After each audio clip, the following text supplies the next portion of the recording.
Hello, and welcome to JEFS Civil Training. In this video, we will go over the Manage Payments section, which allows you to see your outstanding fees.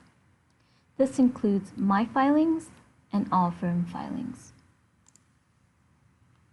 At the top, you have two options, My Filings and All Firm Filings. My Filings displays only the cases with outstanding fees on which the user owes a filing fee.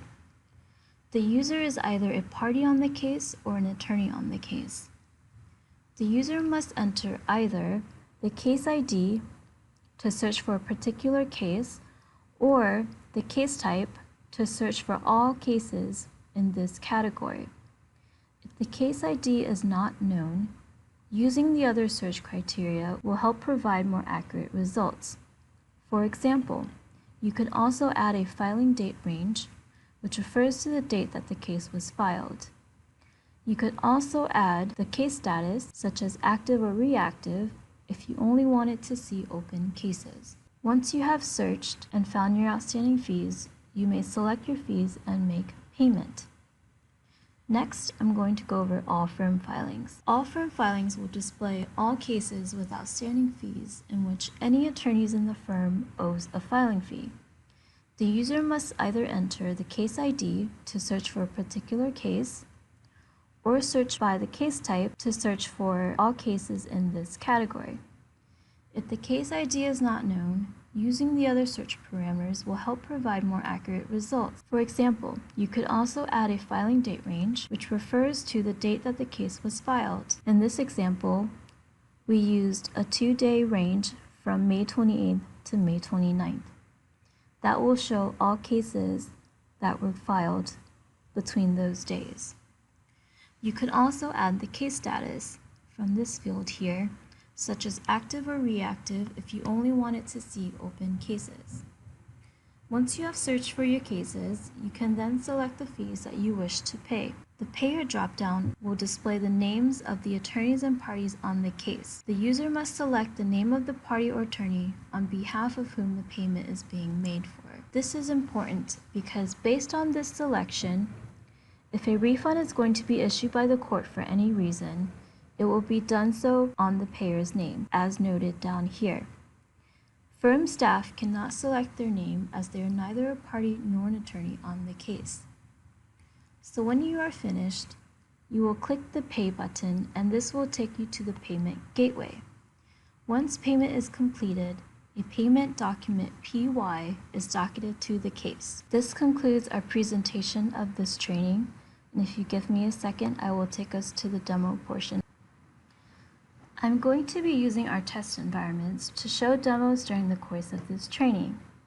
Please refer back to the JEFS 101 videos on how to access JEFS. So from this home screen, in the My Case View pod, I'm going to click the Manage Payments link. At the top, you'll notice your two options, My Filings and All Firm Filings. To select the different options, you will click the radio button next to the label. So first, I'm going to show you My Filings by searching on a particular case. So I'm going to enter in a case number of a case that we created earlier, and then click Search. So now you see the results down at the bottom, and these are your outstanding fees for this particular case. Now if I wanted to search again, I could use the Reset button, and that will clear out the search criteria as well as the results. You also have the option to use the Search Again link for the same feature. So now I'm going to search using the other search criteria. I'm going to now use a case type. I'm going to select Circuit Court Civil CV from the dropdown. And note that you also have the filing date ranges as well as the case status to search by. If you wanted to search, for example, for all cases that you filed in the month of June, you could select the calendar icon to then enter your dates. So I'm going to select June 1st and then June 30th. You also could search based on the case status. You could select your case type and then select a case status. Your options here are active, adjudicated, inactive, reactive, reopened, and terminated. You could select any of these options to search. I'm going to choose active. And then once you have finished making your selections, you can click search. And this will now show me all civil cases with the case type CV that are in active case status.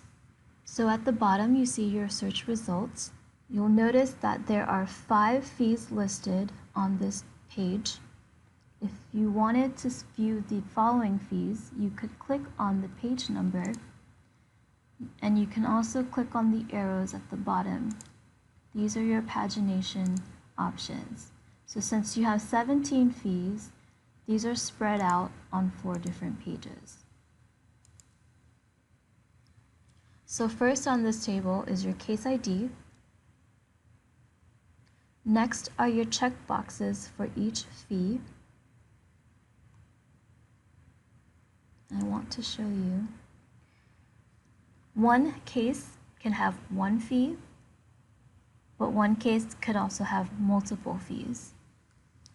Your next column is your fee description, followed by the outstanding balance for each fee. Next is your owed by party.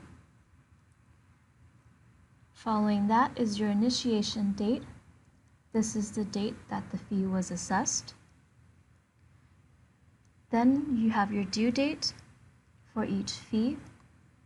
Failure to pay will cause the case to be dismissed or the document to be stricken if not paid by this date. And then lastly is your payer dropdown.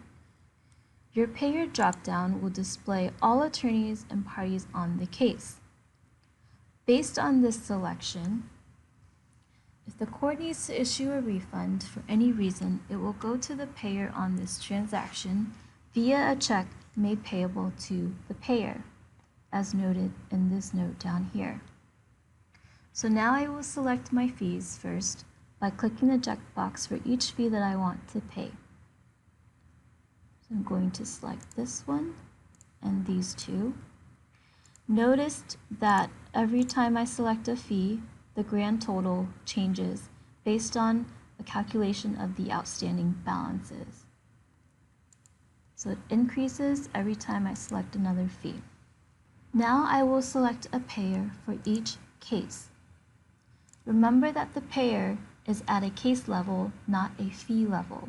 So for this last case down here, there are 2 fees, but you only need to select the payer once for both fees because it is on a case level. So I'm going to select Bill as the payer. And now, upon clicking Pay, you will be taken to the payment gateway, and it looks like this. So here is your grand total from the screen earlier, and then you will need to fill out all of the details to make your payment. So although we will not show you how to make an actual payment, you must enter in all of the mandatory details and then click Continue. Once you click Continue, you will be provided with a confirmation page. You then will click Pay Now. A payment receipt will then be displayed after you click Pay Now, and then click Continue. And once you click Continue, you will be taken back to the JEFS home screen. But for now, I will not make the payment. I'm going to just go back to JEFS.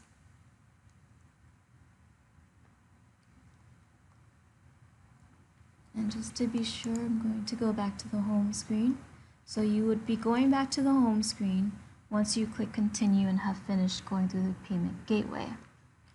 So I'm going to go back to Manage Payments under My Case View. And now I will show you all firm filings. So click the radio button next to all firm filings. The search criteria are the same. You can search by a case ID in particular, but I want to search by case type. I'm going to use Circuit Court Civil, CV.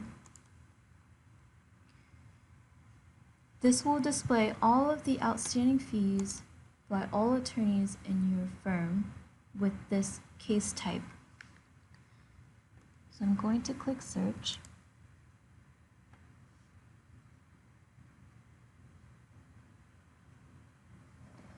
And notice that I have 22 fees found. If you were in a much larger firm, you could narrow down your results by selecting a filing date range as well as a case status. So note again that the search table will display 5 results on each page.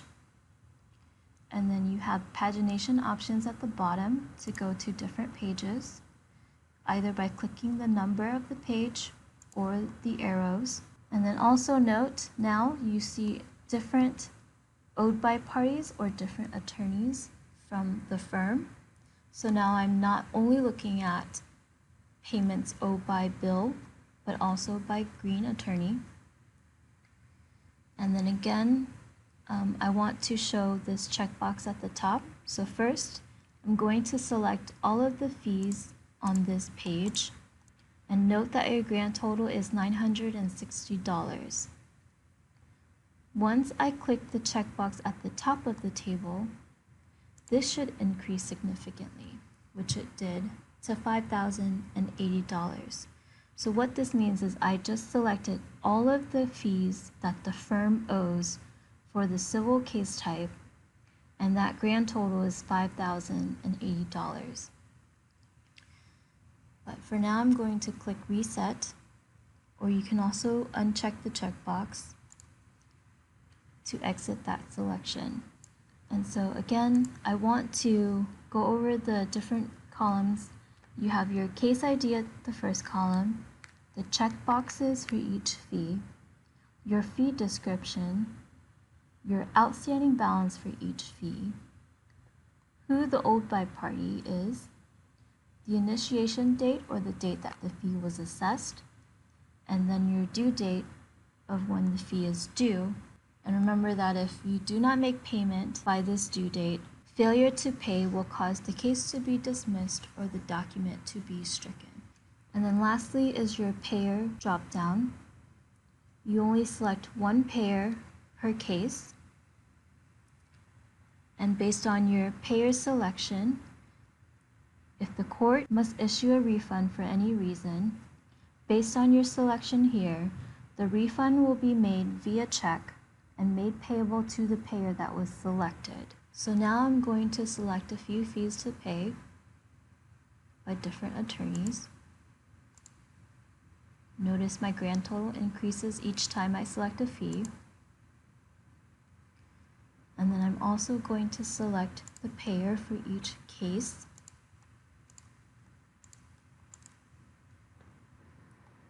And then click Pay. Once you click Pay, you will be taken to the payment gateway, and it looks like this. Again, we will not be showing you how to make an actual payment, but once you are taken to this page, you will need to enter in all of the mandatory details and then click Continue at the bottom. You will then be provided with another confirmation page, and then you'll need to click Pay Now. And then on the next screen is your payment receipt. And from that screen, you will click Continue, and that will take you back to the JEFS home screen. So this concludes the demo portion of JEFS Manage Payments.